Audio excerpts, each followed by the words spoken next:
ಗಾದೆ ವೇದಕ್ಕೆ ಸಮಾನ. ವೇದ ಸುಳ್ಳಾದರೂ ಗಾದೆ ಸುಳ್ಳಾಗದು. ಗಾದೆ ಹಿರಿಯರ ಅನುಭವದ ನುಡಿಮುತ್ತುಗಳು. ಗಾದೆಗಳು ಆಕಾರದಲ್ಲಿ ವಾಮನನಾದರೂ ಅರ್ಥದಲ್ಲಿ ತ್ರಿವಿಕ್ರಮನಂತೆ. ಅತಿ ಆಸೆ ಗತಿಗೇಡು ಗಾದೆಯು ಪ್ರಸಿದ್ಧವಾಗಿದೆ.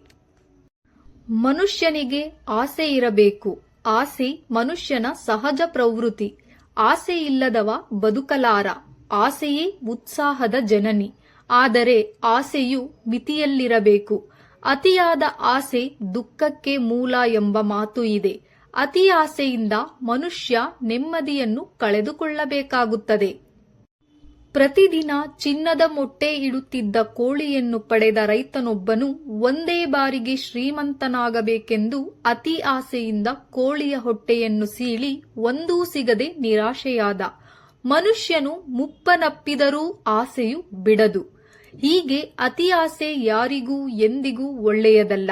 ಆದ್ದರಿಂದ ಅತಿ ಆಸೆ ಪಡಬಾರದು. ಇಲ್ಲವಾದರೆ ಅತಿ ಆಸೆ ಗತಿಗೇಡಿಸುತ್ತದೆ ಎಂಬುದು ಈ ಗಾದೆಯ ಅರ್ಥವಾಗಿದೆ.